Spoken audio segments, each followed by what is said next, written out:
Le président du Conseil de souveraineté de transition, le général de corps d'armée Abdel Fattah al-Burhan, a reçu dans son bureau la délégation des ministres des Affaires étrangères des pays de l'IGAD, qui comprenait les ministres des Affaires étrangères de l'Éthiopie, de Djibouti, du Kenya, de la Somalie, du Soudan du Sud et de l'Ouganda. Ambassadeur à Khartoum, en présence du ministre des Affaires étrangères désigné, l'ambassadeur Ali Al-Sadir, après la conclusion de la réunion ministérielle au pays de l'OCI à Khartoum, et a été informé de toutes les questions qui ont été discutées lors de la réunion, y compris les questions de sécurité et de stabilité au sein des pays de l'OCI et le processus de renforcement de la coopération conjointe entre eux, en particulier dans les domaines de leur commerce, de l'économie, ainsi que le renforcement de la solidarité.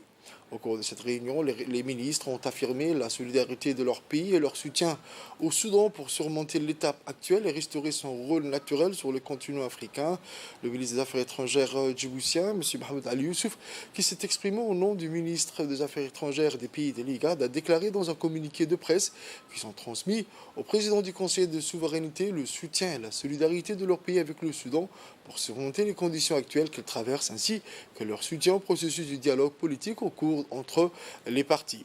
Soudanais que son pays soutient le Soudan au sein du Conseil africain de paix et de sécurité en vertu de son appartenance à celui-ci pour établir son activité au sein de l'Union africaine.